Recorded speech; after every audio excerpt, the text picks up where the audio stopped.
सारे लोगों को नमस्कार।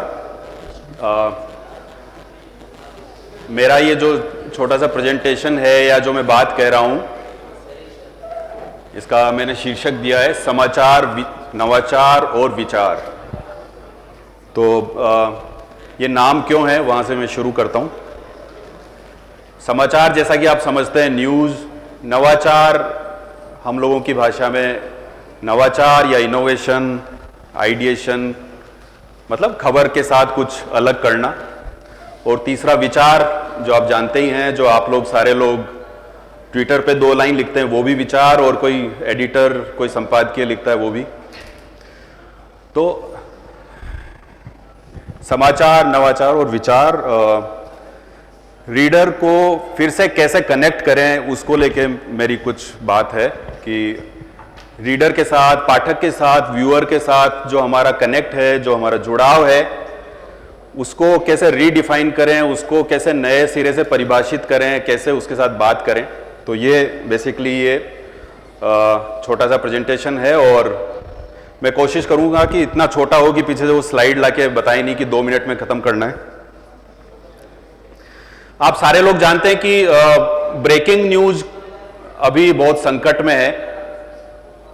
अब आप बोलेंगे ब्रेकिंग न्यूज संकट में क्यों है, वो तो आप दिन भर टीवी पर नीचे स्लाइड चलती रहती है, ब्रेकिंग न्यूज, ये हो गया, वो हो गया, छोटी बड़ी हर घटना ब्रेकिंग न्यूज।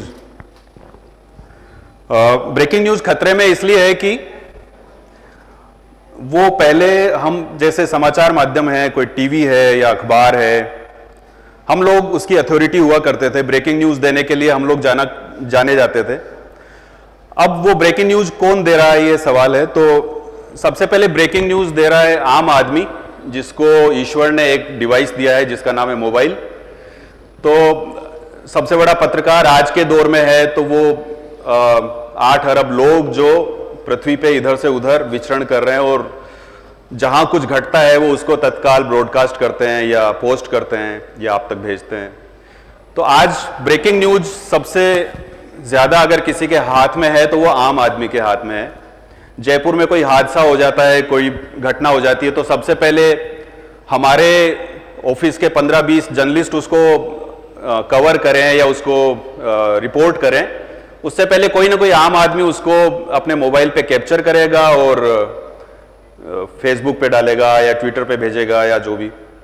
तो सबसे पहले ब्रेकिंग न्यूज, सबसे पहले जिसके पास आज की तारीख में उसकी अथॉरिटी है वो है आम आदमी। उसके बाद ब्रेकिंग न्यूज का एक बड़ा जो सेगमेंट या एक बड़ा हिस्सा जो होता था वो ये था कि सरकार से खबरें निकालना, सरकार के भीतर की खबरें निकालना, प्रशासन की खबरें निकालना, हमारे सिस्टम में क्या कुछ हो रहा है उसकी खबरें ब्रेक करना। तो वो भी अभी मुश्किल हो गया, आप सारे लोग जानते हैं। कुछ लोग कहते हैं 2014 के बाद ज्यादा मुश्किल हो गया है जब से मोदी जी आए हैं, या कुछ लोग कहते हैं कि नहीं साहब ये पहले से भी मुश्किल था खबरें ब्रेक करना। सरकार बहुत सारे फिल्टर लगा देती थी, बहुत सारी रोक लगा देती थी कि अंदर की खबरें बाहर ना आए। तो आज वाकई ज्यादा मुश्किल हो गया है सरकार की, प्रशासन की या हमारे तंत्र की, सिस्टम की खबरें ब्रेक करना। और अब यह हो गया कि सरकार के पास भी अपने टूल हैं चीजें ब्रेक करने के लिए। आप देखते हैं कि नेता लोग ट्विटर पे 2 लाइन लिखते हैं और फिर वो खबर बनती है। तो सरकार के पास अपने साधन हैं खबरें ब्रेक करने का, तो वो खुद ब्रेक कर रही हैं, तो वो एक हिस्सा हमारे हाथ से चला गया है। तीसरा, मीडिया की जो स्थिति है उसमें बहुत सारी खबरें जो गवर्नमेंट ब्रेक करना चाहती है, और वो अपने पसंदीदा चैनल या पसंदीदा एंकर या पसंदीदा किसी मीडिया को खुद मुहैया कराती है। उसका सबसे बड़ा उदाहरण हमने देखा करीब 1 साल पहले किसी एक एंकर की व्हाट्सएप चैट पब्लिक डोमेन में आई थी, आप सारे लोग जानते होंगे। और उसमें यह था कि सरकार के किसी व्यक्ति ने उनको बताया था उस चैट के अनुसार कि सर्जिकल स्ट्राइक होने वाली है। आपको याद होगा बहुत सारे लोगों को। तो मतलब एक एंकर को पता था कि सर्जिकल स्ट्राइक होने वाली है। अब वो कितना सही था, कितना क्या था, पुलिस की जांच में उसकी क्या पुष्टि हुई वो पता नहीं, पर उस एंकर को पहले बताया गया था उस चैट के हिसाब से कि उसको संकेत दिया गया था कि इस तरह का कुछ बड़ा हो सकता है। तो एक तो आम आदमी के पास ब्रेकिंग न्यूज है, उसके पास बड़ा हिस्सा है। दूसरा, सरकार के पास ब्रेकिंग न्यूज देने के अपने टूल्स हैं, ट्विटर है, दूसरा सब कुछ है। तीसरा, मीडिया के अपने पसंदीदा हिस्से को वो अपनी ब्रेकिंग न्यूज देते हैं कि आप इसको जारी करें। तो ब्रेकिंग न्यूज इसलिए खतरे में है। दूसरी बात यह है कि खबरों के प्लेटफॉर्म अनगिनत हो गए हैं। जैसे कि एक उदाहरण है कि ममता बनर्जी के ये मंत्री, आप नाम जानते होंगे, पार्थ चटर्जी, तो इनको जब गिरफ्तार किया गया तो मैंने गूगल करके देखा 28 लाख पेजेस पर वो खबर थी अगले कुछ मिनट में। तो अनगिनत माध्यम। और तीसरी बात, आप लोग जो जनरेशन जेड के जो लोग हैं या मिलेनियल्स हैं, आप लोगों को खबरें अब उस सादे तरीके से या उस थके हुए तरीके से नहीं चाहिए।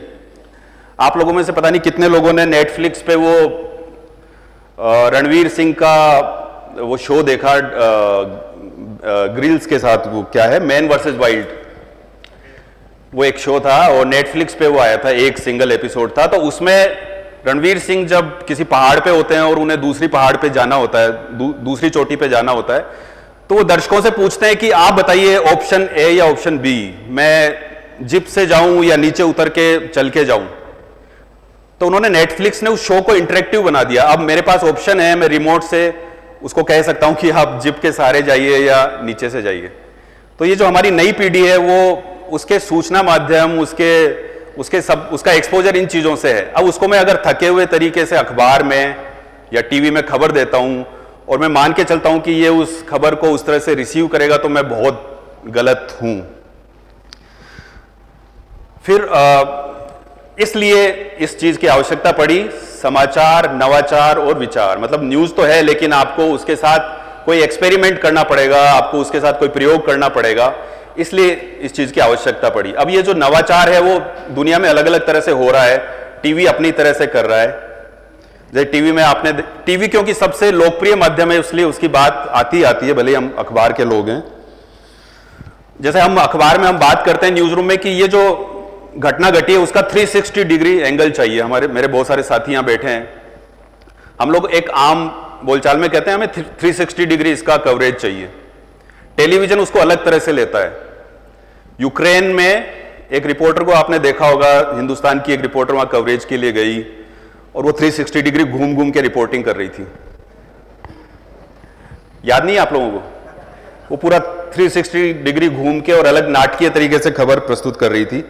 ऐसे ही एक चैनल ने यह कहा कि भाई यूपी में जब चुनाव के रिजल्ट आने थे तो उन्होंने कहा कि बीजेपी को करीब 300 सीटें, शायद कुछ ऐसा बोला कि इतनी मिल जाएंगी। फिर उन्होंने उठक बैठक लगानी शुरू कर दी न्यूज रूम में कि देखिए मैं कोशिश कर रहा हूं कितनी उठक बैठक लगा सकता हूं, 100 लगा सकता हूं, पुशअप्स लगा सकता हूं। तो उन्होंने कहा मैं 30-40 से ज्यादा नहीं लगा सकता और कांग्रेस को इतनी सीटें आएंगी।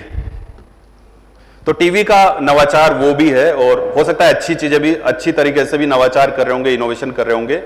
पर दुनिया में नवाचार किस किस तरह के हो रहे हैं खबरों के साथ, वो मैं आपको एक छोटी सी फिल्म जैसी देखिए आप, तो शायद कुछ आपको अंदाजा हो। ये दुनिया का सबसे प्रतिष्ठित अखबार कहा जाता है न्यूयॉर्क टाइम्स, अमेरिका का।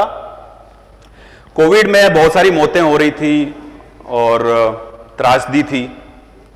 उन्होंने ये एक इनोवेशन किया, एक प्रयोग किया। उन्होंने कहा कि भाई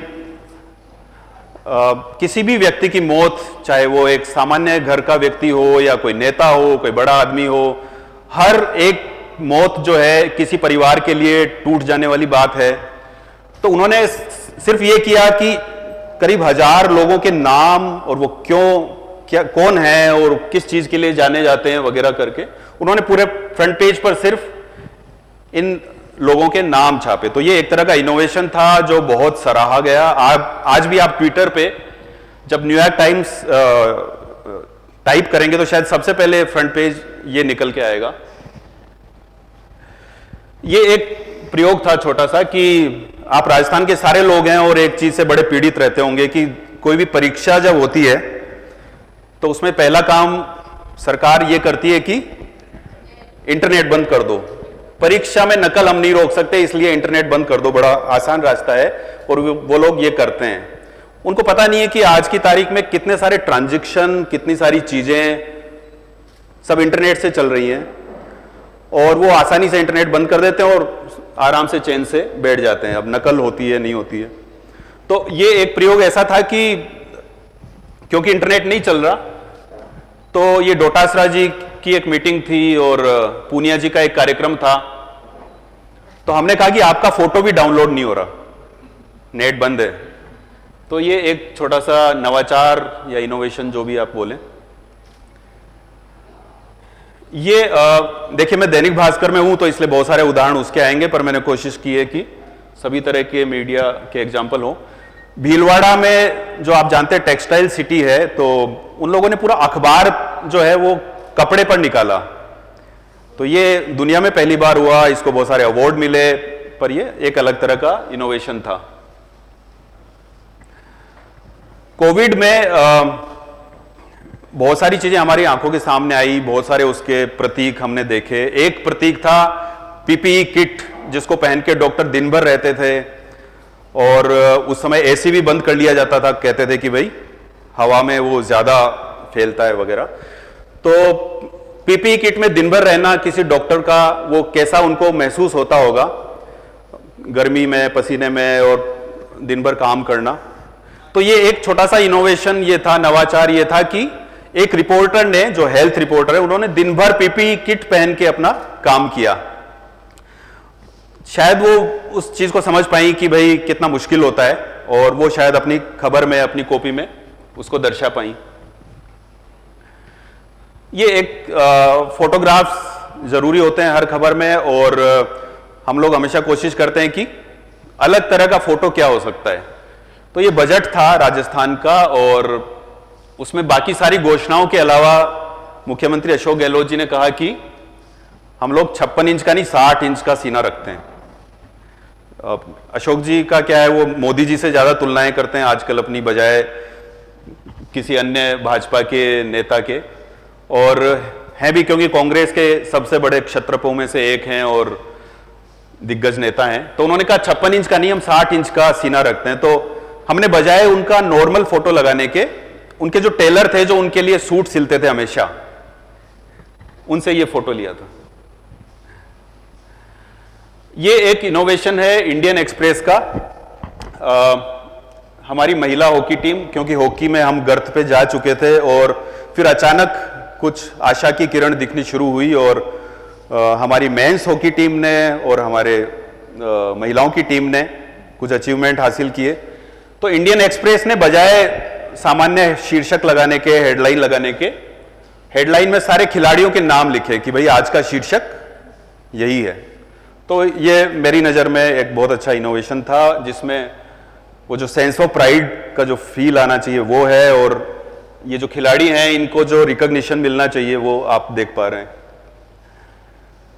ये टाइम मैगजीन का एक इनोवेशन है। टाइम मैगजीन हर साल कहती है कि हमारे इस साल के मैन ऑफ द ईयर हैं ओबामा, मोदी या कोई और।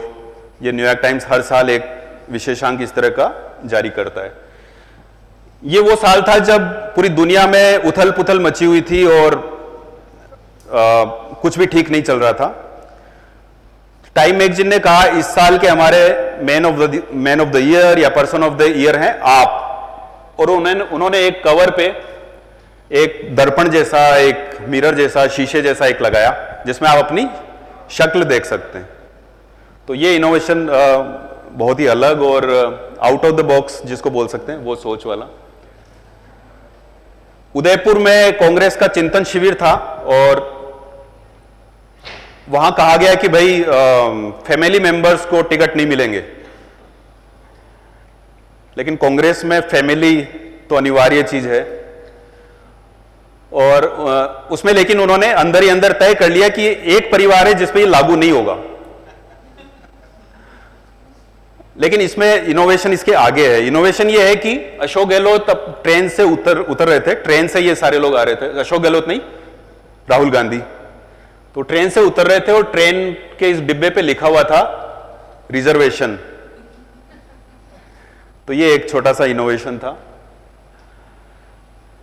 ये क्योंकि राजनीति की बात चल रही है, उसी को आगे बढ़ाते हुए, राज्यसभा चुनाव थे और उसमें एक चीज बार बार कही जा रही थी कि भाई ये चुनाव ऐसे हैं जो बड़े प्रतिष्ठा वाले बन गए और इसमें साम दाम दंड भेद सब चलेंगे और सब कुछ चला भी।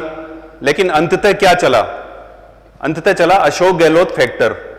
इन्होंने एक भी खाना ऐसा नहीं छोड़ा जिसको चेक नहीं किया हो। इन्होंने कोई गुंजाइश नहीं छोड़ी। हर लेवल पे उन्होंने हर तरह की कोशिशें, हर तरह के काम इस तरह से किए या राजनीति इस तरह की की कि हार ही नहीं सकते थे। और इन्होंने घनश्याम तिवाड़ी के अलावा तीनों सीटें कांग्रेस को हासिल हुई। तो जो एक उक्ति जो लगातार कही जा रही थी कि भाई साम दाम दंड भेद चलेगा, उससे ज्यादा चला अशोक गहलोत फैक्टर। तो ये जो हेडलाइन है ये इसका इनोवेशन है, साम दाम दंड गहलोत। इनोवेशन जरूरी नहीं है कि कोई पिक्चर का हो, हेडलाइन के इनोवेशन तो सबसे बड़े होते हैं, सबसे प्रभावी होते हैं। ये जैसे कि राजस्थान में हो रहा था लगातार एक के बाद एक दुष्कर्म की घटनाएं और बहुत ही गंभीर तरह की वारदातें, ये उसी तरह की एक घटना थी। और इसमें जो बच्ची थी वो ना सुन सकती थी ना बोल सकती थी। तो आप उसको अखबार में किस तरह से प्रस्तुत करेंगे, ये एक बात थी। और आम आदमी थक गया है वो सारे हेडलाइन पढ़ के दुष्कर्म की घटनाओं के। तो क्योंकि ये ना बोल सकती थी ना सुन सकती थी, तो ये अपना दर्द किस तरह से बता पाई होगी? सबसे पहला सवाल तो यही था। डॉक्टर ने पूछा होगा या पुलिस ने जांच के दौरान पूछा होगा, तो ये अपना बता भी कैसे पाई होगी? तो ये एक छोटा सा इनोवेशन इसमें यह था कि ये जो इनकी लैंग्वेज होती है, जो बोल नहीं पाते, सुन नहीं पाते, उनकी लैंग्वेज में बताने की कोशिश की वो अपना दर्द कैसे बयां किया होगा।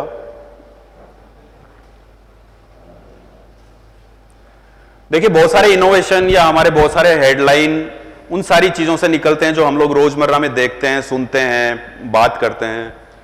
तो इस हेडलाइन के लिए आप बोल सकते हैं कि ये एक विज्ञापन से आया। आप में से पता नहीं कितने लोगों को वो विज्ञापन याद है।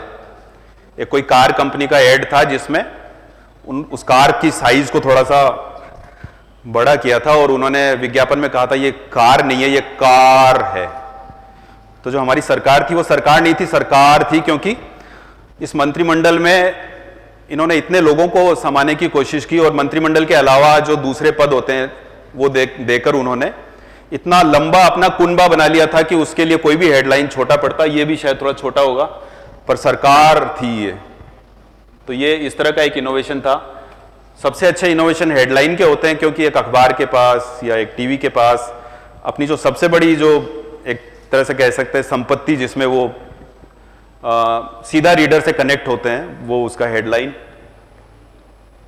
तो ये कुछ नवाचार थे जिन पे मैं आपसे बात कर रहा था कि खबर देने के माध्यम खबर वही हैं, लेकिन उनके तरीके उनको बदलने पड़ेंगे, क्योंकि आप नई पीढ़ी जो यहां बैठे हैं सारे लोग, आपके तरीके बदल गए हैं, आपका एक्सपोजर बदल गया है, आप दुनिया को अलग तरह से देखते हैं। तो इसलिए ये इनोवेशन, ये नवाचार, ये जरूरी होते हैं। और फिर दूसरी जो चीज है विचार, समाचार, नवाचार, विचार। तो आप देख रहे हैं कि ओपिनियन सब जगह है और सोशल मीडिया का युग है, तो सब जगह है ही। तो ये सबसे सामयिक समय है विचारों के लिए। पूरा देश बंटा हुआ है, एक इस तरफ एक इस तरफ, लेफ्ट एंड राइट, और दुनिया भी इसी तरह बटी हुई। हमें लगता है हिंदुस्तान में ऐसा हो गया लेफ्ट राइट, पर अभी पूरे ग्लोब पे सारे देशों में ऐसा ही चल रहा है।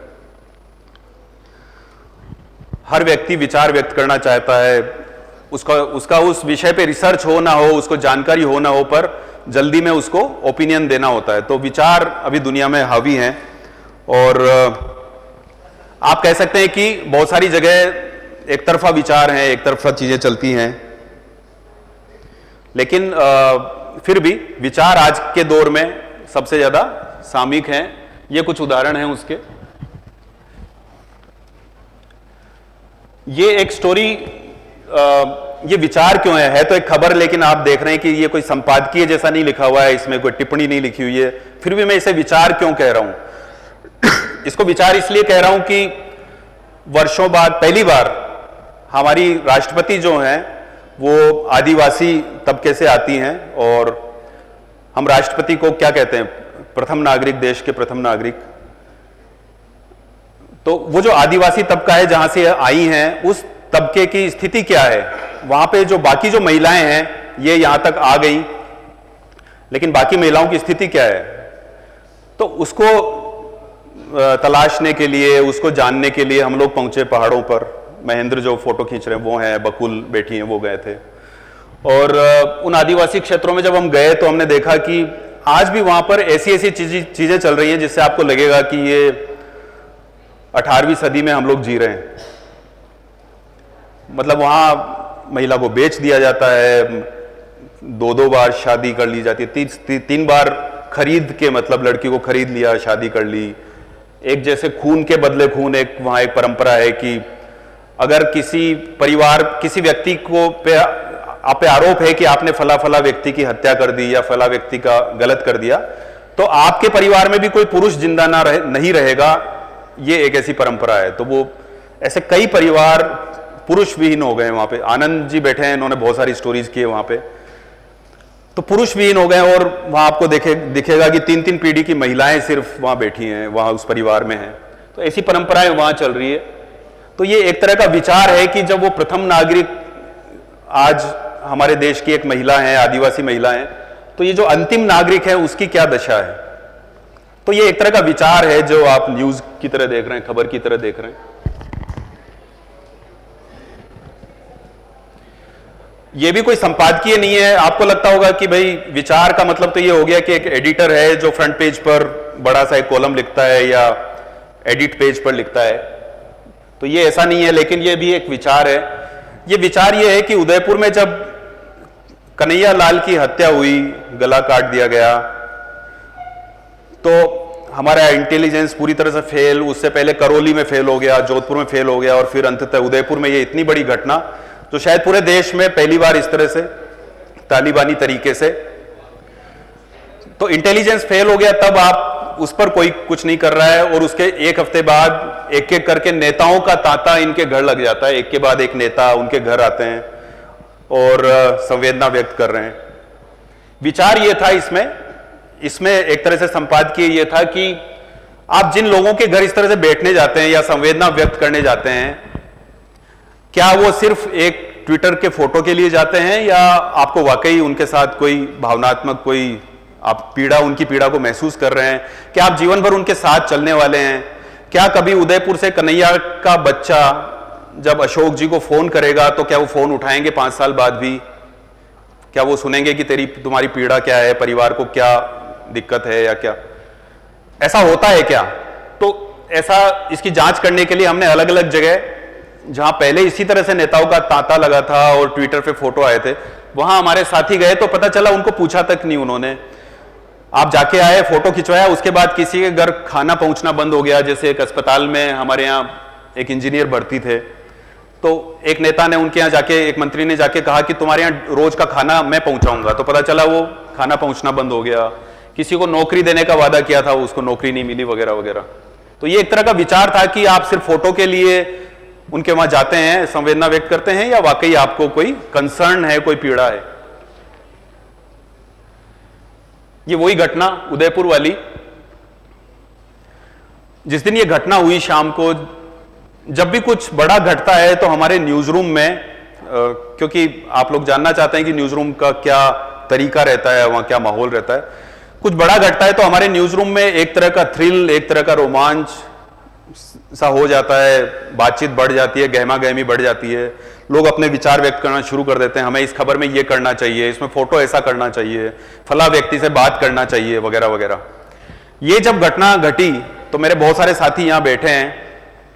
हमारी मीटिंग में जब ये बात आई कि उदयपुर में ऐसा ऐसा हो गया है, तो हम सारे लोगों के कंधे एक तरह से झुक गए। हम लोग पता नहीं, एक झटका सा लगा कि यार ये ऐसी घटना है जिसको हम कैसे कवर करें, इसको किस तरह से अखबार में लाएं।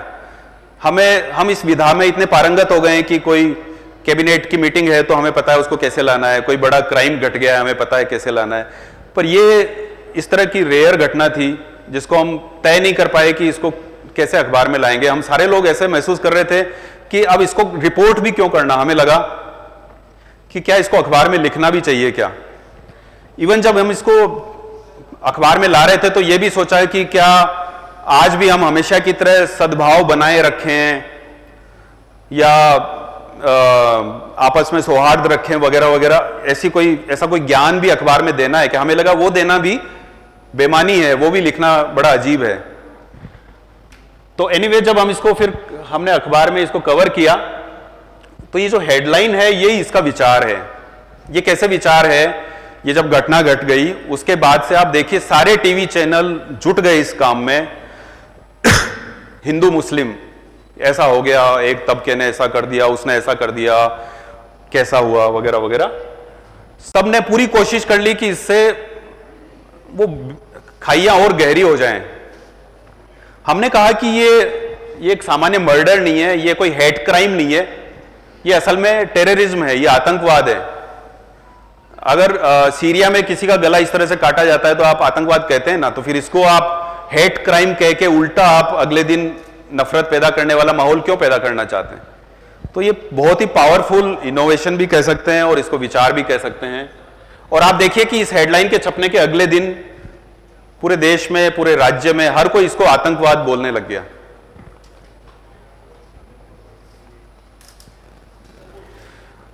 ये हमें बड़ी आपत्ति थी कि राज्य के मुख्यमंत्री जब भी कोई घटना होती है वो कहते हैं मोदी जी को आगे आना चाहिए। वो कहते हैं कि मोदी जी को आगे आके एक संदेश देना चाहिए कि ये जो हो रहा है देश में, माहौल खराब हो रहा है, ये सही नहीं है वगैरह वगैरह। हमें इस चीज पे बड़ी कोफ्त होती है कि भाई मेरे राज्य में कम से कम मेरे राज्य की बात करिए, आप क्या कदम उठा रहे हैं उसकी बात करिए। मोदी जी को जो संदेश देना चाहिए वो देना चाहिए, लेकिन जब जोधपुर में इस तरह की घटना हो गई तो कम से कम उसमें आप मेरे स्टेट की बात कीजिए, यहां हालात कैसे बेहतर होंगे उसकी बात कीजिए। तो ये कुछ पंक्तियां उसी पे लिखी थी, तो ये एक विचार था। ये एक विचार इसलिए है, ये है तो खबर पर एक विचार है क्योंकि हमारी जो सारी सरकारी मशीनरी है उसमें अभी भी जो पत्राचार होता है या जो कम्युनिकेशन होता है, उसके जो भी पेपर्स होते हैं उनमें आज भी इस तरह के शब्द इस्तेमाल हो रहे हैं। बांझ, परित्यक्ता, निराश्रित। कोई भी महिला निराश्रित कैसे हो सकती है किसी भी स्थिति में? आपत्ति लेने लायक बात है ये। तो ये एक विचार है इसमें, मतलब। और ये सारी योजनाएं ऐसी है जिसमें महिलाओं को संबल देने की बात होती है ऐसे शब्दों के साथ। ये एक विचार था। मध्य प्रदेश के गृह मंत्री थे और वो इंदौर में एक कार्यक्रम में भाग लेने आए और उन्होंने कहा कि उन्होंने मास्क नहीं लगाया हुआ था और कोविड का सबसे मुश्किल दौर चल रहा था। पत्रकारों ने पूछा आपने मास्क नहीं लगाया? तो उन्होंने कहा कि मैं नहीं लगाता, मैं मास्क नहीं लगाता। तो हमने उसका जवाब इस तरह से दिया, हम आपका चेहरा नहीं लगाते।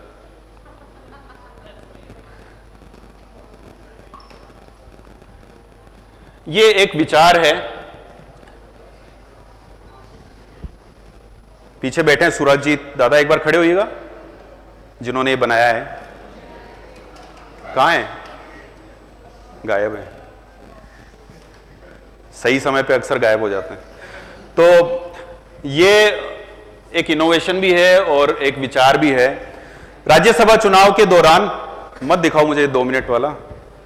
राज्यसभा चुनाव के दौरान हॉर्स ट्रेडिंग चल रही थी और सारे नेता खुद कह रहे थे कि, मतलब खुद कह रहे थे कि हॉर्स ट्रेडिंग चल रही है। सोचिए कोई नेता खुद के लिए क्या बोल रहा है, खुद को क्या संबोधन दे रहा है। तो चारों तरफ हॉर्स ट्रेडिंग की बात हो रही थी। अशोक जी ने भी कहा कि हॉर्स ट्रेडिंग तो एक चीज है जो होती है हर जगह और हर पार्टी में होती है वगैरह वगैरह। मतलब ये शब्द इतना कॉमन हो गया, इतना सामान्य हो गया है कि जिसके लिए कहा जा रहा है वो खुद भी यही शब्द इस्तेमाल कर रहा है।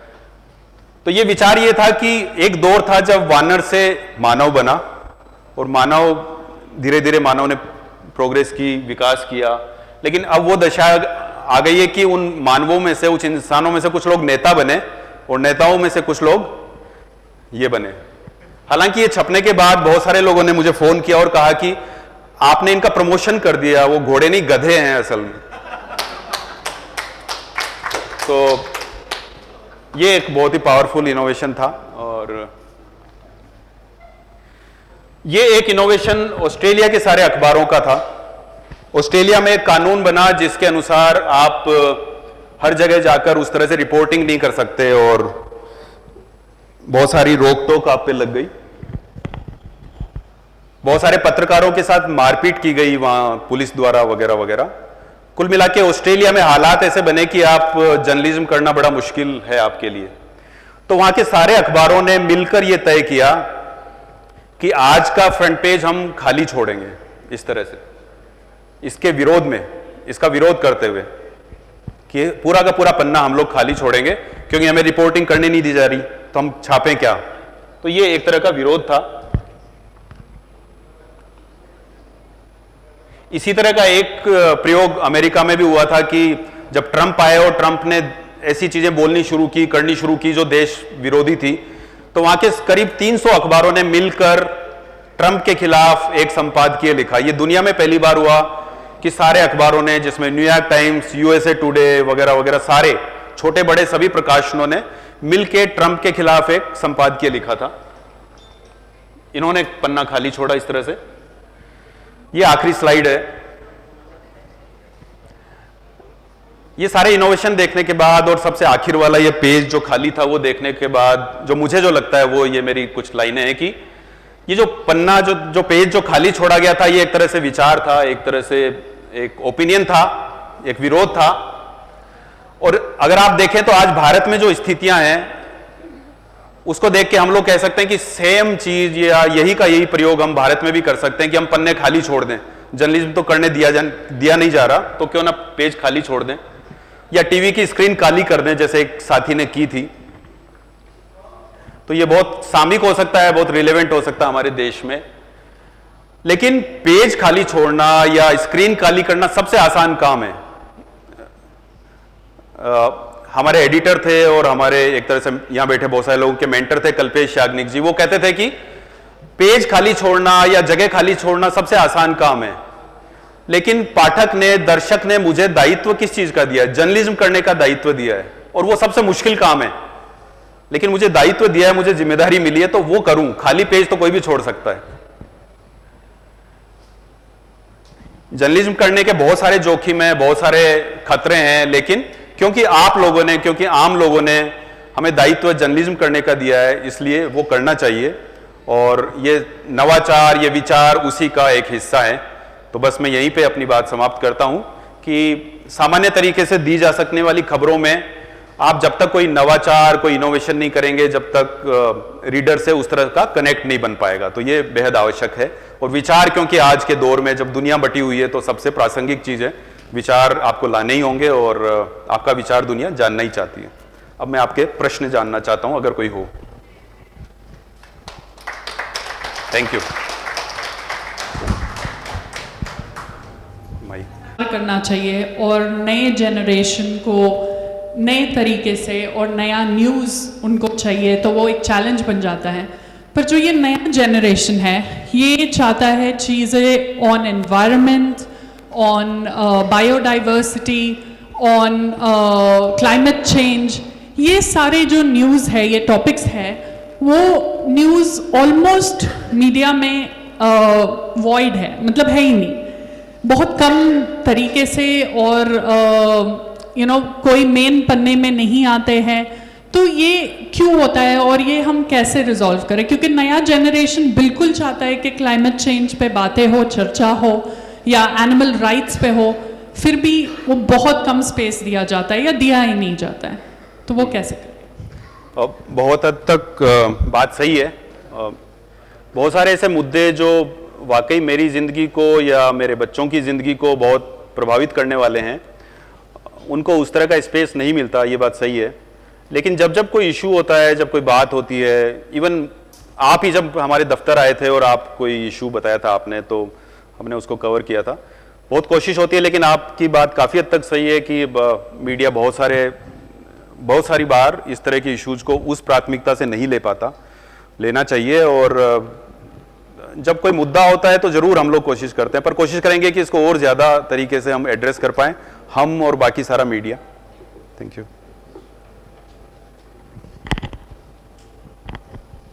जी।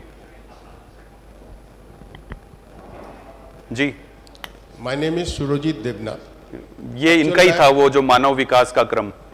एक्चुअल हम लोग आपके साथ न्यूज़ रूम में जिस तरह काम करता हूँ, एक स्टोरी आता है, फिर उस स्टोरी में जिस तरह हम लोग डेप्थ में जाके 360 डिग्री एंगल में जाके जिस तरह हम लोग काम करते हो, उसमें एक एक चीज़ जिस तरह क्रिएटिव एंगल से निकल के आता है, 50 बार हम लोग उसमें चेंजेस करता हो।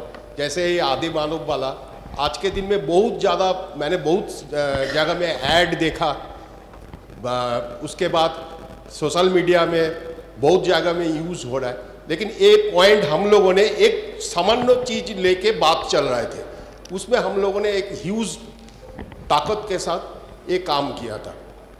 मैं जानना चाहता हूँ ये जो न्यूज़ रूम का जो फीलिंग्स है वो आप किस तरह उसको बूस्ट अप करते हो, जो हम लोग जो रियलाइज करता हूँ। जी थैंक यू। अधीर रंजन जी की तरह दादा भी बंगाली हैं, इसलिए इनके शब्दों पे ज़्यादा अगर इन्होंने तो न्यूज़ रूम का माहौल लोगों से बनता है। जैसे कल एक सेशन है यहाँ पे कि कोविड के बाद न्यूज़ रूम कितना रिलेवेंट रहा है, एक ऐसा डिबेट होने वाली है। मुझे लगता है कि एक सेइंग है, एक कहावत है कि न्यूज़ रूम को स्कूल बने रहना चाहिए, मतलब उसमें अलग अलग पीढ़ी के लोग होने चाहिए जो, और वो जो वहाँ पे जो सीखने का जो तरीका है वो किसी ऑनलाइन क्लास में या किसी पाठ्यक्रम में आप सीख ही नहीं सकते। वो जो न्यूज़ रूम का माहौल है जिसमें लगातार कम्युनिकेशन होता है, बातचीत होती है, उससे बहुत सारी चीज़ें इवॉल्व होती है। जैसे यही आइडिया मानव विकास का क्रम ये बातचीत से इवॉल्व हुआ, तो सबसे बड़ी जो न्यूज़ रूम की ताकत है वो वहाँ का डिस्कशन, चर्चा, बातचीत। जी sir good evening. Good evening sir, मैं स्वप्निल सक्सेना।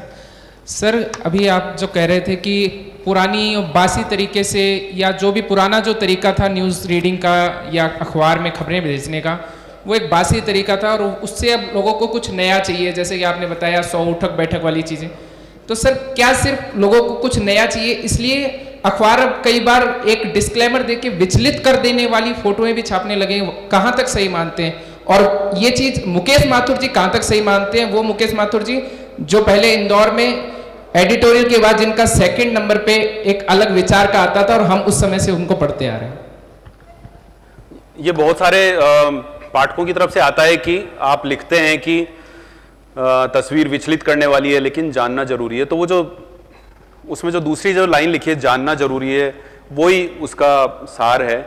बहुत सारी घटनाएं ऐसी होती है जो हमें विचलित करती हैं, लेकिन उसको जानूंगा नहीं, उसको पढ़ूंगा नहीं, देखूंगा नहीं, तो मैं ना तो अलर्ट हो पाऊंगा और ना उसकी निंदा कर पाऊंगा और उसके खिलाफ खड़ा हो पाऊंगा। तो कुछ मामलों में जरूरी है कि अप्रिय चीजें आपको देखनी जरूरी है शायद, ताकि आप उसके बारे में अपनी राय बना सकें, खुद अलर्ट हो सकें और उसके खिलाफ स्टैंड ले सकें।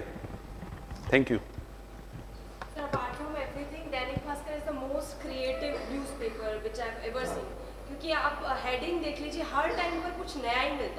अगर मरुधरा है तो मरुधरा से रिलेटेड, अगर महाराणा प्रताप का जब तिलक वाला एक किया था उदयपुर में, तो विच वॉज वेरी क्रिएटिव और मुझे लगता है शायद हर अखबार के साथ तिलक हल्दी घाटी का तिलक दिया गया था, हल्दी घाटी से। मुझे लगता है शायद Dainik Bhaskar is the most important, लगता है कि क्रिएटिविटी कुछ सीखना है तो शायद इस अखबार से सीखी जा सकती है।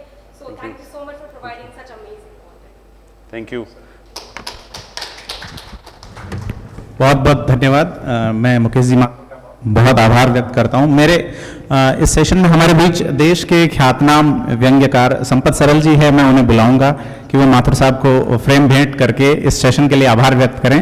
सरल साहब को प्लीज़ मंच पे पधारें आप। शब्दों की जब बात आती है तो किस तरह से व्यंग्य अपना काम करता है और बहुत अलग तरीके से काम करता है, तो मैं सरल साहब से निवेदन करूंगा कि माथुर साहब को एक शानदार सेशन के लिए जिसमें हमें बहुत कुछ सीखने को मिला, कृपया भेंट करें।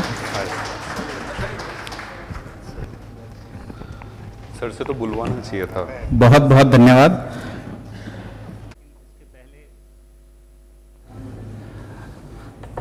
आप सबका बहुत बहुत शुक्रिया, लेकिन मैं अपनी बातचीत शुरू करने से पहले ही माफ़ी मांगना चाहता हूं, क्योंकि मैंने जिस सिस्टम में ये पूरा प्रेजेंटेशन तैयार किया है वो यहाँ के सिस्टम से सपोर्ट नहीं कर रहा, जिसके कारण आप डिस्प्ले पर इसे नहीं देख पाएंगे।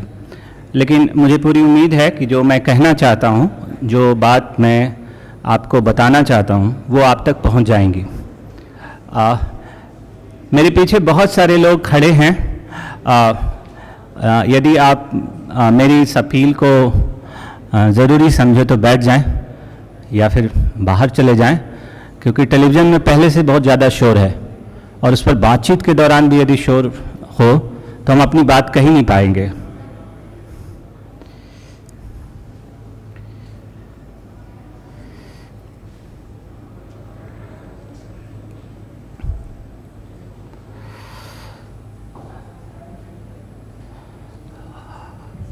दरअसल 62-63 साल का दूरदर्शन हो गया है और यहीं से हम 1959 से 1959 से दूरदर्शन की शुरुआत से हम टेलीविज़न की शुरुआत मानते हैं। मैं फिर आप सबसे आग्रह करूंगा कि या तो बैठ जाएं या फिर बाहर की हवा बड़ी अच्छी है, आप वहाँ भी जा सकते हैं।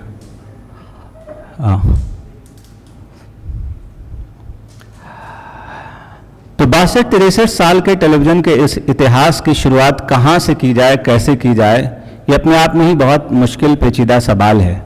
लेकिन यदि मैं इसके इतिहास को सिर्फ 1-2 पंक्ति में समझना चाहूँ तो भारत में जिस तरह से टेलीविज़न की शुरुआत हुई वो दुनिया में के अलग देशों में, अलग मुल्कों में टेलीविज़न की शुरुआत की शर्तों से अलग है।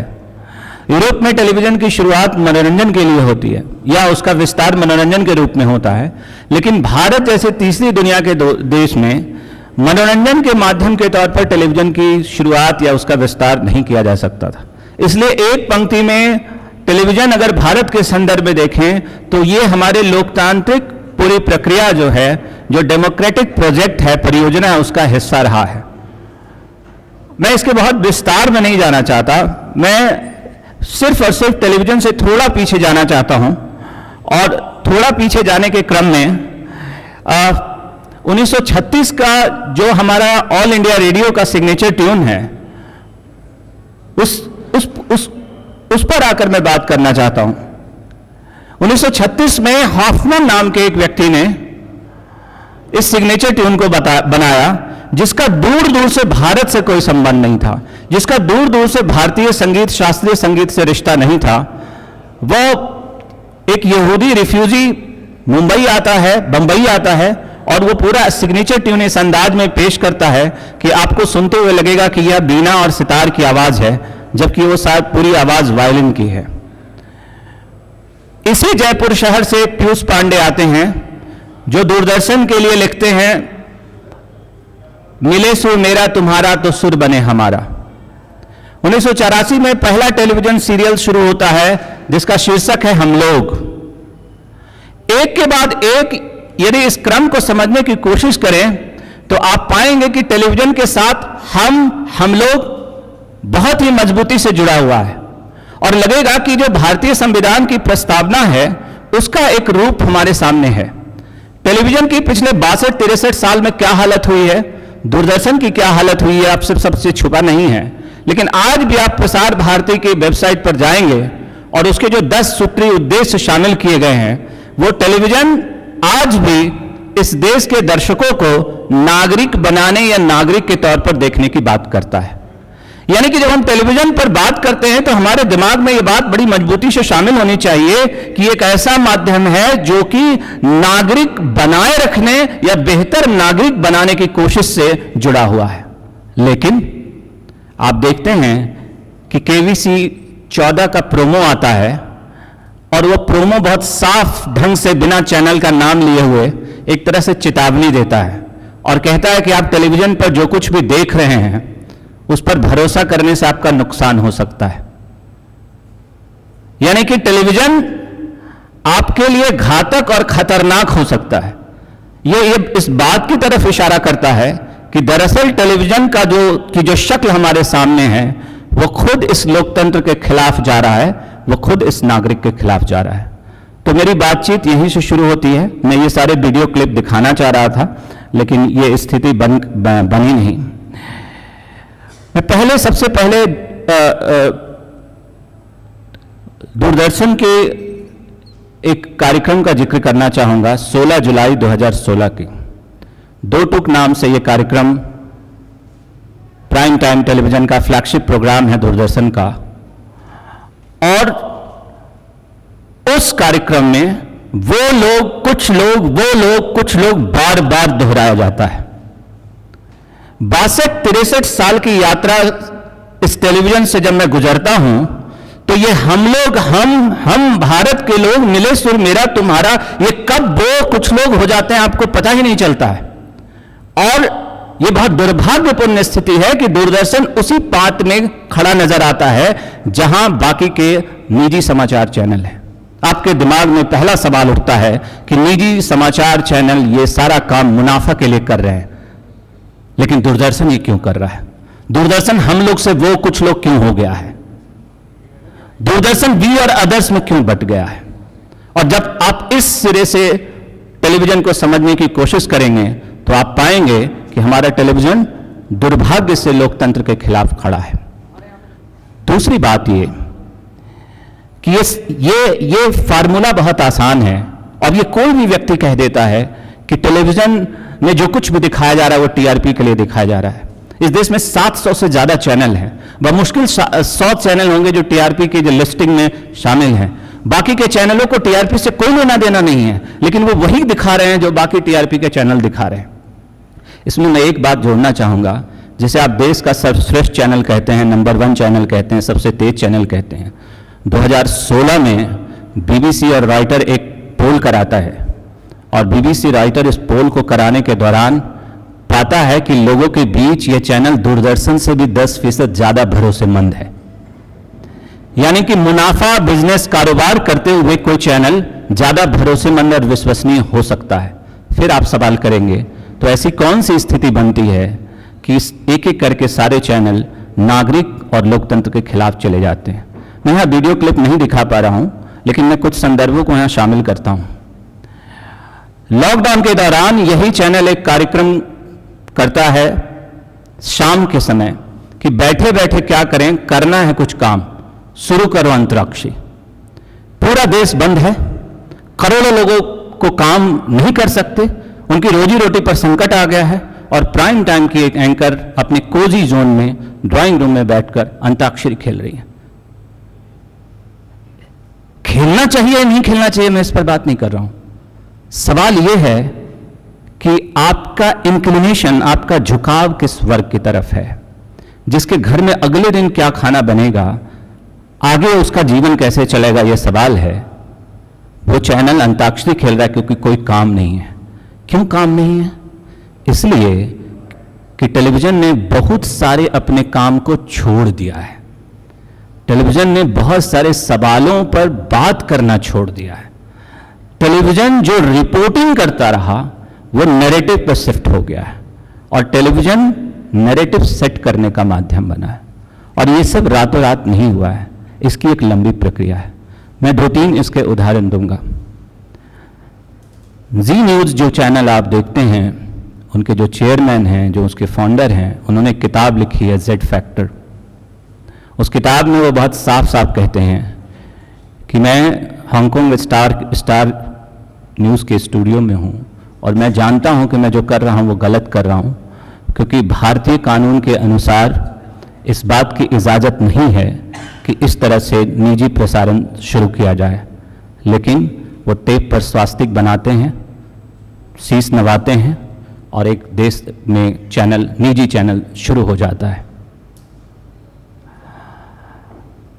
दूसरे चैनल पर जब हम आते हैं तो हम देखते हैं कि एक चैनल है जिसकी कहानी वीडियो टेप से शुरू होती है, जो न्यूज़ ट्रैक नाम से एक वीडियो शुरू करता है और उस वीडियो मैगजीन को लेने के लिए लाइन लगती है, लंबी लाइन लगती है, जिसके बारे में बीबीसी रॉयटर का कहना है कि ये पहले की ये ज़्यादा भरोसेमंद रहा है। और वो चैनल इस आपदा के समय कोई काम ना होने की बात करते हुए अंताक्षरी खेलता है। और केबीसी 14-14 का जो प्रोमो है, दुर्भाग्य से इसी चैनल पर बना हुआ है। अमिताभ बच्चन उसका नाम नहीं लेते हैं। वो जो महिला गुड्डी है वो हिंदू कॉलेज से ग्रेजुएट सविता कुंद्रा है और ये प्रोमो बताता है कि हमारा समाचार चैनल कैसे अपने ही दर्शकों के खिलाफ बढ़ा है। दूरदर्शन अपनी तकनीकी कमी के कारण रुकावट के लिए खेद है कहता था, और बहुत ही संकोच के साथ माफ़ी मांगने के अंदाज में पेश करता था। हम लोग की जब शुरुआत हुई उसमें दादा मुनि अशोक कुमार ने लिखा कि दूरदर्शन के माध्यम से प्रसारित होने वाली यह श्रृंखला मात्र एक काल्पनिक कथानक नहीं बल्कि आम आदमी की ज़िंदगी का एक हिस्सा है, ज़िंदगी की एक सच्चाई है। और यही वजह है कि इस श्रृंखला ने अपने देश में नहीं बल्कि सीमावर्ती पड़ोसी देशों में जो लोकप्रियता अर्जित की है वह अभूतपूर्व है, बेमिसाल है। आप जब मिले सुर मेरा तुम्हारा यूट्यूब पर खोजेंगे वीडियो तो उसमें बहुत सारे कमेंट मिलेंगे। उस बहुत सारे कमेंट में कुछ वो कमेंट मिलेंगे जो कहते हैं कि मैं भारत में नहीं रहता हूं, पाकिस्तान में रहता हूं, लेकिन वो भारत की सीमा से इतना मिलता है कि यहां पर फ्रीक्वेंसी उसकी आती है और मैंने इसे खूब सुना है और मैं बहुत पसंद करता हूं। आपका प्राइम टाइम चैनल क्या दिखाता है? आपका प्राइम टाइम दुश्मन देश के बारे में क्या दिखाता है? 25-30 साल पुराना एक वीडियो क्लिप है जिसको हमारा दुश्मन देश का दर्शक देखकर कहता है मैं इससे बहुत जुड़ाव महसूस करता हूं। यानी कि आप कह सकते हैं कि जो घोषित रूप से दुश्मन है, मेरा दुश्मन कौन है, हमारे मेमोरी लॉस ना हो जाए इसलिए चैनल रोज बताता है कि हमारा दुश्मन कौन है। और जब रोज दुश्मन आपको बताया जाता है तो किसी न किसी कीमत पर बताया जाता है। कोई भी चीज हमें तब याद रहती है जब हम कुछ चीजों को भूल जाते हैं, क्योंकि हमारा दिमाग भी हार्ड डिस्क की तरह काम करता है। एक दौर रहा है, दूरदर्शन ने अपनी ही आलोचना की है। आप जब आर्काइव में जाएंगे, पब्लिकेशन डिवीजन के आर्काइव में जाएंगे तो आपको एक रिपोर्ट मिलेगी, an Indian personality for television. ये report working group on software for Doordarshan के लिए बनाई गई एक कमेटी है जो अपनी आलोचना करती है। क्या लिखते हैं इसका एक नमूना मैं आपके सामने रखता हूं। At present most viewers of Doordarshan live well above the poverty line, and Doordarshan, its VIP oriented news program, centrable entertainment, promotes complacency and does indifference to issue of social transformation rather than any self-questioning of its lifestyle on the part of its middle and upper middle class viewers. Even within the narrow value framework of its present news presentation, Doordarshan hardly does a professional job. Doordarshan खुद अपनी report में यह बात कह रहा है कि यह मध्य वर्ग की सेवा करने वाला माध्यम हो गया है। और आपको जानकर अच्छा लगेगा, जानते भी होंगे कि भारत में टेलीविजन की शुरुआत शहरी मध्य वर्ग और उच्च मध्य वर्ग के लोगों के बीच नहीं हुई थी। वो तो दिल्ली देहात, हरियाणा, राजस्थान के जो गांव कस्बे के लोग, उनके सबसे पहले वहां के लोगों ने टेलीविजन देखा और उसके एक शिक्षा और सूचना के माध्यम के रूप में इससे जुड़े। लेकिन ये टेलीविजन, ये इडियट बॉक्स कब अपर मिडिल क्लास की ड्राइंग रूम में चला गया और कब ये माध्यम लोकतंत्र के खिलाफ चला गया, ये कहानी अपने आप में जितनी दिलचस्प है उतनी ही दर्दनाक भी है। रामायण की शुरुआत होती है और भास्कर घोष ने किताब लिखी है दूरदर्शन डेज, उसमें बहुत विस्तार से बताते हैं। और विस्तार से बताने के क्रम में वो ये भी बताते हैं कि एक ऐसा दौर इस देश ने देखा है जबकि टेलीविजन को ही भगवान मानने लगे। यानी जब रामायण का प्रसारण शुरू होता था तो लोग टेलीविजन सेट पर तिलक लगाते थे और माला उस पर अर्पित करते थे, नहा कर बैठते थे, बिना नहाए दूरदर्शन पर रामायण नहीं देखते थे। ये अच्छा था, बुरा था, नहीं पता। अरविंद राजगोपाल तो कहते हैं कि ये वो कार्यक्रम है जिसने दक्षिणपंथी राजनीति या बीजेपी के उभार में बड़ी मदद की है। लेकिन सवाल यहां पर यही है कि नागरिक को नागरिक बने रहने देने का जो करार था, जो एक वादा था कि नागरिक नागरिक रहेंगे, वो नागरिक तो नहीं रह गया, उन्हें रहने नहीं दिया गया, बल्कि ये नागरिक दुर्भाग्य से कई मर्तबा, कई बार ट्रोल की शक्ल में हमारे सामने होते। मैं बार बार आग्रह करता हूं लिखते हुए कि कभी भी टेलीविजन के 2 मिनट 3 मिनट के वीडियो क्लिप को साझा मत कीजिए। ये टेलीविजन के वीडियो क्लिप होते हुए भी ये फेक न्यूज का असर पैदा करते हैं। आप टेलीविजन देखने के शौकीन हैं, ट्विटर और फेसबुक पर साझा करने के शौकीन हैं, तो बैठकर पूरा शो देखिए। और क्लिप के इस तरह से शेयरिंग से एक पूरा ये माध्यम जो है फेक न्यूज का असर पैदा करता है। अब 2-3 सवाल इसमें मैं जोड़ने की कोशिश करता हूं, और वो ये कि शुरू से लेकर अब तक टेलीविजन पर जो कुछ भी प्रसारित होता रहा वो सब राष्ट्र हित में प्रसारित होता रहा, वो सब देश हित में प्रसारित होता रहा। क्योंकि सास भी कभी बहू थी भी आई, वो भी राष्ट्रहित में था। कहानी घर घर की भी आई, वो भी राष्ट्रहित में था। लाडो नाना इस देश में, वो भी बालिका वधू, राष्ट्र हित में सारे कार्यक्रमों का प्रसारण हुआ। लेकिन राष्ट्र का हित कितना हुआ, यह सवाल जब हम इस पूरे टेलीविजन, आज़ाद भारत के टेलीविजन से गुजरते हैं तो समझ में आता है। एकता कपूर का एक छोटा सा वक्तव्य है जिसमें वो कहती हैं कि मैं इस तरह के सीरियल बनाना चाहती हूं जो कि रामायण जैसा असर पैदा करे। रामायण जैसा असर पैदा करे मतलब अच्छा पति, अच्छी बहू, अच्छा बेटा, आदर्श, सब कुछ आदर्श। और वो पलट कर सवाल करती है कि क्या इस देश में हर घर में राम नहीं है? और यही राम बाद में मिहिर के तौर पर हमारे सामने आता है। और मिहिर की जब टीवी सीरियल में मौत होती है तो इस देश के कई के बिजली विभाग में हंगामा होता है, क्योंकि उस दिन बिजली कट गई जाती है और मिहिर के पीछे मौत हो जाती है। दोस्तों, मैं कहना क्या चाहता हूं? मैं कहना यह चाहता हूं कि टेलीविजन ने भगवान तक पैदा कर दिया, टेलीविजन खुद भगवान हो गया। टेलीविजन ने बहुत आदर्श चरित्र पैदा किए इस समाज में, लेकिन जो उसकी बुनियादी जो उसका उद्देश्य रहा नागरिक बनाए रखने का, वो बहुत पीछे छूट गया।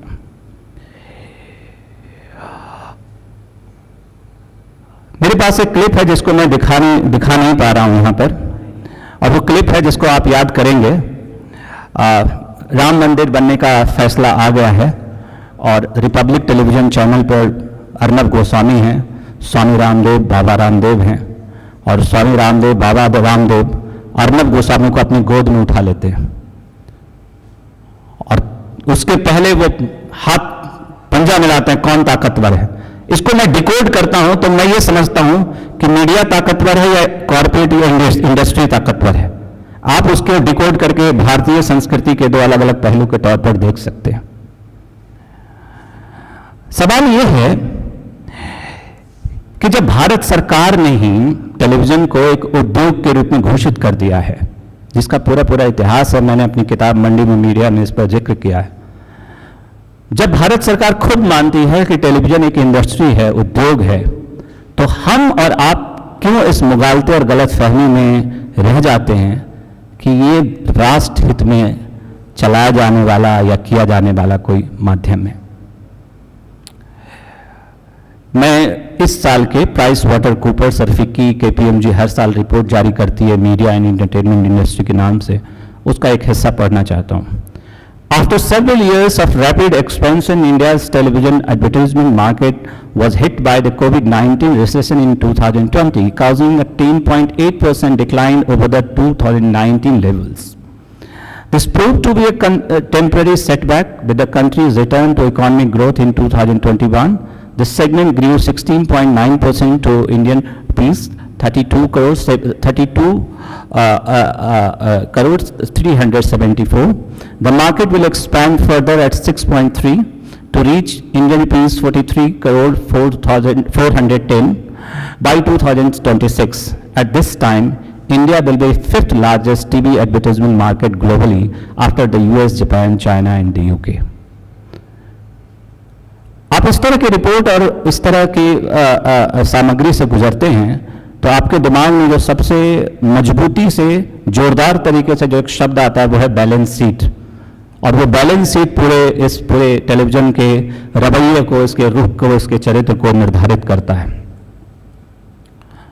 रोज रात की खुराक जो हमें दी जाती है, 7 से 10 प्राइम टाइम की जो खुराक दी जाती है, NDTV प्राइम टाइम की एक बहस है जिसमें मैं भी कुछ अपनी बात रख रहा हूं, और मैं यहाँ उसका एक हिस्सा चाह रहा था कि आपको सुनाऊं।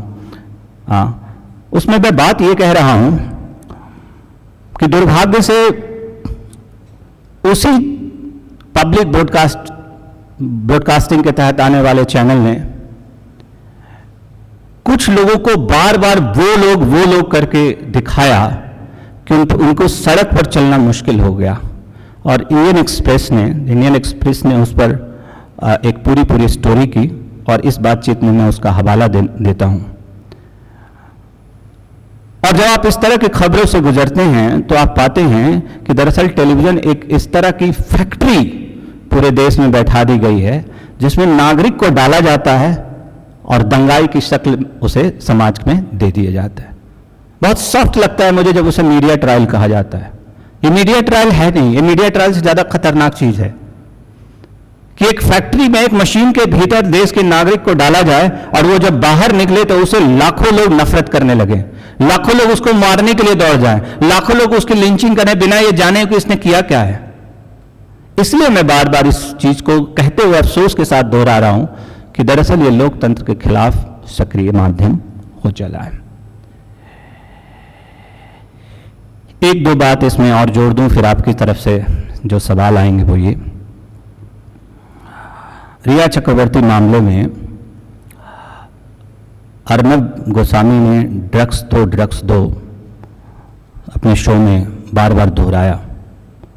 उसके कम से कम 1.5 दर्जन रैप बने हुए हैं और 1-2 रैप ऐसे हैं जिसको इस न्यूज क्लिप से ज्यादा हिट्स हैं। मैं क्या कहने की कोशिश कर रहा हूं या क्या समझने की कोशिश कर रहा हूं? मैं समझने की कोशिश ये कर रहा हूं कि इस माध्यम ने देश के तमाम जरूरी और बुनियादी समस्याओं को, सवालों को मनोरंजन के कच्चे माल के तौर पर सामने रखा है और ऐसा किए जाने से समस्या कितनी भी गंभीर क्यों ना हो वो मनोरंजन की शक्ल लेती है। डी थ्रूसो हैं जो मीडिया इंफोटेनमेंट पर बहुत काम किया है, जिन्होंने और बहुत विस्तार से बताया कि कैसे हमारा न्यूज़ जो है वो इंफोटेनमेंट का काम करता है। उसमें एक रेफरेंस जिसका मैं जिक्र करना चाहूँगा कि जब पूरा हिंदुस्तान जेट गुड़ी और शिल्पा शेट्टी के नस्ल भेदी मामलों को लेकर उबल रहा था और सारा चैनल प्राइम टाइम की डिबेट यही दिखा रहा था कि चूंकि ब्लैक होने के कारण, एशियन होने के कारण उसके साथ भेदभाव किया गया है, तो उसको लिखते हैं कि उस वक्त शिल्पा शेट्टी की जो PR टीम थी वो इस बात की तलाश में थी कि दुनिया के किस नेटवर्क में ये खबर भेजी जाए जिससे ज़्यादा से ज़्यादा पहुंचाई जा सके। आप एक लिस्टिंग कीजिए और इस देश के सारे बड़े सवालों पर दिखाए जाने वाले प्राइम टाइम की खबरों के क्लिप तैयार कीजिए, आपको सब पर रैप मिल जाएंगे। सब पर रैपर ने रैप बना दिया है। माफ कीजिएगा, मैं इसको कोई गलत या बुरी चीज नहीं मानता हूं, लेकिन जिस खबर को देखकर आपको अफसोस होना चाहिए, बदलाव के लिए कुछ बेचैनी होनी चाहिए, उस खबर को एक मनोरंजन के कच्चे माल के तौर पर जब बदला जाता है तो टेलीविजन अपनी जो उसकी बुनियादी जो भूमिका है उससे बहुत पीछे खिसक जाता है। एक दुर्भाग्यपूर्ण और लेकिन ज़रूरी बात यह है कि ये जो रैप बनाए गए हैं मुझे ड्रग्स दो पर, उसकी पहली पंक्ति लिखी हुई है कि this content is just for the sake of entertainment. एक इस देश के एक कलाकार के साथ मीडिया ट्रायल होता है, उस पर प्राइम टाइम में मुझे ड्रग्स दो बहुत ही सिनिकल तरीके से उस पर कवरेज होती है। जिस संदर्भ में आपको एक किताब पढ़नी चाहिए, मीडिया हिस्टीरिया, और जब आप मीडिया हिस्टीरिया पढ़ेंगे तो 7 से 10 की जो खुराक हम सबको दी जाती है उसमें उसके तत्व दिखेंगे। उस पर जब रैप बनता है तो लिखा जाता है this content is for the sake of entertainment. मैं फिर इस बात को दोहराता हूं कि ये सब चलते हुए पब्लिक ब्रॉडकास्टिंग, इस देश में एक शब्द, एक मुहावरा बहुत बार दोहराया जाता है, वो मुहावरा ये है टैक्स पेयर के पैसे का। टैक्स पेयर के पैसे का बहुत कुछ है और हम उसे ओन करते हैं और हमारा दूरदर्शन भी उसी टैक्स पेयर के पैसे का है। तो हम एक नागरिक के तौर पर सवाल करते हैं कि टैक्स पेयर के उस पैसे में वो लोग, कुछ लोग कैसे हो जाते हैं। यानी जिस दूरदर्शन की यात्रा हम लोग भारत के संविधान की प्रस्तावना से होती है, वो लोग, कुछ लोग कैसे हो जाते हैं। दोस्तों, मेरे ख्याल से 62-63 साल के टेलीविजन के इतिहास को जब हम समझने बैठते हैं तो मुझे यही एक फोकल पॉइंट, ज़रूरी फोकल पॉइंट लगता है, जहां से हम एक माध्यम को और नागरिक को और बेहतर नागरिक बनाने की बात से शुरुआत करते हैं। आप कह सकते हैं वो यूटोपिया था, वो कल्पना थी। कई किताबों में इसे कांग्रेस का प्रोपेगेंडा बताया गया, कई किताबों में दूरदर्शन को सरकारी मुखौटा बताया गया। एक दो किताबें ऐसी है जिसमें पत्रकार के हलकों में कहा जाता है दूरदर्शन को राजीव दर्शन, क्योंकि राजीव गांधी को सबसे ज़्यादा बेचैनी थी इस माध्यम को बदलना चाहिए, और उन्हीं के दौर में ये सारी चीज़ें शुरू हुई थी। लेकिन इस 62-63 साल की पूरी यात्रा में ये हम लोग, वो लोग, कुछ लोग कैसे होते हैं। और आखिरी बात मैं इस पूरी बातचीत में शामिल करना चाहता हूँ कि कुछ मत कीजिए, 7 से 10 के टेलीविज़न को एक सप्ताह देखिए और सवाल कीजिए कि क्या आप अपनी बेटी से इस भाषा में बात कर सकते हैं? क्या आप अपनी माँ से इस भाषा में बात कर सकते हैं? क्या प्राइम टाइम के ये जो रणबांकुरे हैं, जिस भाषा में वो समाचार प्रस्तुति और विश्लेषण करते हैं, उस भाषा में आप अपने परिवार के लोगों से बात कर सकते हैं? और हमारे मीडिया के छात्रों में आपके सामने एक सवाल छोड़ना चाहता हूं कि इस भाषा को आपने अपना लिया, आप दिन में 50 बार खुलासा करने लग गए, आप मुझे बताइए कि आपको कौन सा काम मिलेगा? जो हमारे न्यूज चैनल जिस भाषा का इस्तेमाल कर रहे हैं, उस भाषा में यदि आप अपना लें और उस भाषा का व्यवहार करें, तो उसमें आपको कौन सा काम मिलेगा, किस तरह की नौकरी मिलेगी? माफ कीजिएगा, आप कहेंगे ट्रोल वाली नौकरी मिलेगी, ये हम सब जानते हैं। जिस भाषा में टेलीविजन चैनल बात करते हैं, दुर्भाग्य से उसमें IT सेल और ट्रोल के अलावा कोई दूसरा काम नहीं मिल सकता है। तो ये 62-63 साल की हमारी यात्रा है, और चलते चलते मैं आखिरी बात, मैं बहुत सारे क्लिप्स, बहुत सारे वीडियो लेकर आया था, आपको दिखाना चाह रहा था, लेकिन वो संभव नहीं हो पाया। और वो ये कि मेरी पूरी बातचीत के कई सिरे आपके सामने हैं, लेकिन आखिरी सिरा ये है कि who is the editor in chief of the entire channels, कि ये सारे चैनलों का संपादक या संपादक प्रमुख कौन है। और जब आप इस सवाल से गुजरेंगे तो टेलीविज़न के बहाने आपको राजनीति, अर्थव्यवस्था, कॉरपोरेट के गलियारे, सत्ता के गलियारे, इन सब से गुजरना होगा। क्योंकि भारत में जो टेलीविज़न की पढ़ाई होती है, की जाती है, उसे सिर्फ मीडिया के सिरे से देखा जाता है, लेकिन ये पूरा ऑक्टोपस है। जब मैं टेलीविज़न स्क्रीन देखता हूँ तो मुझे वो ऑक्टोपस के आकार में दिखाई देता है, जिसका एक सिरा बिजनेस है, एक सिरा मीडिया है, एक सिरा PR है, एक सिरा लॉबी है, एक सिरा कॉरपोरेट है, पॉलिटिक्स है, 10 जनपद है, लटियन जोन है, सब कुछ है। लेकिन यदि सिर्फ इस माध्यम को सिर्फ और सिर्फ एक माध्यम के तौर पर देखा जाएगा तो हम बहुत सारे सवालों से चूक जाएंगे। और मैं इस बात को इस मंच से कहना चाहता हूँ कि मीडिया के छात्रों को बार बार ये बताया जाता है कैसे बोलें, कैसे लिखें। आप देश के 12 प्रमुख समाचार संपादकों और न्यूज़ चैनलों के संपादकों की ट्विटर और फेसबुक टाइमलाइन को फॉलो करें। ये 20-20 साल से पत्रकारिता कर रहे हैं, लेकिन जो भाषा इस्तेमाल कर रहे हैं वो नागरिक और लोकतंत्र की भाषा कतई नहीं हो सकती। बहुत बहुत शुक्रिया। कोई सवाल हो तो आप कर सकते हैं।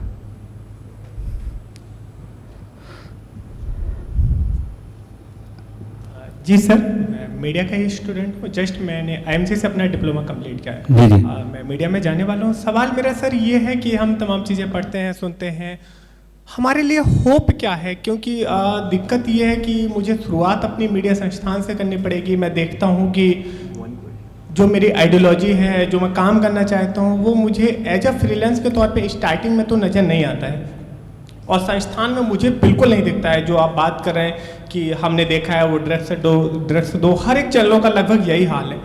लेकिन मेरे लिए होप क्या है? मेरे घर वालों ने जब मुझे यहाँ भेजा तो वो ज़्यादा नहीं समझते मीडिया को। मैं बहुत एक मीडियम बैकग्राउंड से आता हूँ। उन्हें लगता है कि लड़का कुछ अच्छा करेगा, उन्हें नहीं पता कि ये क्या करेगा, कैसे करेगा। उनके लिए बस ये है कि लड़का नौकरी करेगा, 30-40 हज़ार रुपये के कुछ पैसे आएंगे। मेरे लिए सवाल ये है कि मुझे अपने आप को इस्टेब्लिश भी करना है उसी मीडिया सिस्टम के तहत। हमारे लिए होप क्या है? फाइनली मैं आपको बहुत लंबे समय से सुनता हूँ, फॉलो करता हूँ, चाहे वो रवि सर हूँ, मैं संपत सरल को सुनता हूँ, लगातार हम तमाम चीज़ों को सुनते हैं। लेकिन जहाँ संस्थानों में बिल्कुल रिपोर्टिंग नाम की चीज़ नहीं बची है। हम होप करते हैं कि मुझे डेवलपमेंट रिपोर्टिंग मिलेगी और कुछ अच्छा काम करने को मिलेगा, लेकिन मुझे ऐसा होते नहीं दिखता। मैं ये ताज़ा एग्जांपल ये है कि हमारा जो प्लेसमेंट हुआ है उसमें भी बिल्कुल वो कीबोर्ड पीटने के लिए बिठाया जा रहा है कि आपको कीबोर्ड पीटना है, ये काम करना है, एंटरटेनमेंट की खबरें लिखनी है, ये लिखना है। लेकिन ग्राउंड रिपोर्टिंग जिसकी मैं इच्छा रखता हूँ, मैंने बहुत थोड़ा काम गाँव कनेक्शन के लिए किया, लेकिन वो काम हमें शुरुआती तौर पर तो बिल्कुल मिलते नहीं दिख रहा है। तो एक होप के रूप में हम कैसे देखें? देखिए, ये मीडिया पर मैं जितनी बात करता हूँ उसमें मैं आध्यात्मिक तरीके से कोई बात नहीं करता हूँ। मैंने जिन चैनलों का नाम लिया उन्हीं चैनलों पर जाकर मैं अपना मीडिया विश्लेषण भी करता हूँ, ये भी मैं आपको बता रहा हूँ। मैंने जिन जिन यहाँ चैनलों का नाम लिया मैं उसके कुछ चैनलों में पैनलिस्ट भी रहा हूँ, इसलिए मैं आध्यात्मिक दिशा में इसको नहीं ले जाना चाहता हूँ कि होप कहाँ है, सुकून कहाँ मिलेगा, आत्मिक सुख कहाँ मिलेगा। मैं इसमें ये देखता हूँ, दो बातें मैं कहता हूँ कि एक दर्शक के तौर पर, एक पाठक के तौर पर हमें क्रॉस व्यूअरशिप पैटर्न अपनाना होगा। मतलब आपकी चॉइस है कि आप एनडीटीवी देखें या जी न्यूज़ देखें, लेकिन एक मीडिया प्रोफेशनल के लिए चॉइस नहीं हो सकता, बल्कि इस पर दर्जनों किताबें लिखी है, हाउ टू वॉच टेलीविजन। आप अच्छे नेटवर्क में काम करेंगे तो सप्ताह भर आपको सिर्फ टीवी देखना सिखाएंगे म्यूट करके। तो मेरा सवाल तो ये है कि एक क्रॉस व्यूअरशिप, क्रॉस रीडरशिप का पैटर्न अपनाया जाए। दूसरी चीज ये कि हम बहुत ही शुद्धतावादी नजरिए से अपनों को देखकर माने अपने को रखते हैं, बहुत ही एक चेस्टिटी मोड में होते हैं कि हाय मेरी नैतिकता, हाय मेरी पत्रकारिता, क्लासरूम में ये पढ़ा, न्यूज रूम में वो करेंगे। मुझे लगता है पहले थोड़ा घिस लेना चाहिए, पहले थोड़ा समझ लेना चाहिए। ये जो आप बात कर रहे हैं ना, मैं बड़ी शिनाख्त नहीं करना चाहता हूं, अपने गांव कनेक्शन का नाम लिया, मैं इस मंच से उनकी शिकायत भी नहीं करना चाहता हूं, लेकिन क्या आप गांव कनेक्शन के पूरे बिजनेस पैटर्न को समझ पा रहे हैं? अगर आप गांव कनेक्शन के बिजनेस पैटर्न को समझ पाएंगे तो आप जिन चैनलों से आप इत्तेफाक नहीं रखते या असहमति होते हैं उसमें अंतराल बहुत कम नजर आएगा। इसलिए एकदम झोला उठा करके चल देने वाले अंदाज में मेरे पास उसका कोई जवाब नहीं है। मेरा जवाब यह है कि मैं इसी इंडस्ट्री के बीच, इन्हीं तमाम परिदृश्यों के बीच हमारे जो कॉन्साइन है, हमारे जो आत्म अपनी समझ है, उसमें हम क्या कर सकते हैं। और मुझे मुश्किल तो है, लेकिन पिछले सत्र में जैसा कहा गया, असंभव जैसा नहीं है कि आपको होप नहीं दिखाई दे रहा है। आपने कितने साल कीबोर्ड पीट दिया, मुझे कहते हुए अच्छा नहीं लग रहा है, लेकिन कोई नया बना हुआ पत्रकार अगर एस्केपिस्ट नजरिए से एनडीटीवी, आज तक जी न्यूज को छोड़कर तुरंत चला जाता है गांव कनेक्शन, उसको धंसना चाहिए 2-4 साल पहले। उसको इतना धंसना चाहिए कि कभी लौटने की वो उम्मीद उस मंचों पर या उस प्लेटफॉर्म पर ना करे। बहुत बहुत शुक्रिया। हाँ, एक क्वेश्चन और लेते जी।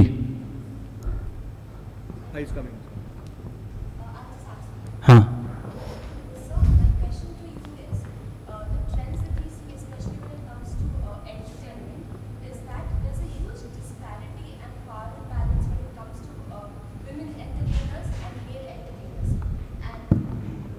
media always does this thing of like sexualizing, slut shaming, sexist comments, character analysis of a woman and blaming her for like all of her choices and everything, and it's basically a witch hunt that goes around.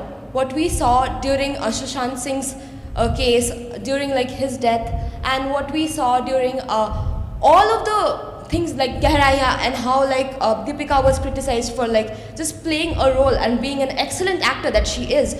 And when, my question to you as a media person is when, how and where are media people in the media department or like who are in the industry, who are in TV channels speaking against it, taking a step against it and doing justice to the media ethos of journalism? It's a big fuss. A few years back, we pretended that the number of female journalists would increase in newsroom. Obviously, such kind of issues will be cultivated and will faded out. But go and see what female journalists are doing at the same time. What kind of attempt they take once it comes to the issue of female, it's come the issue of women.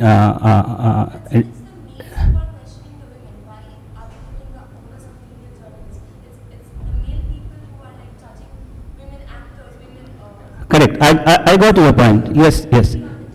हाँ.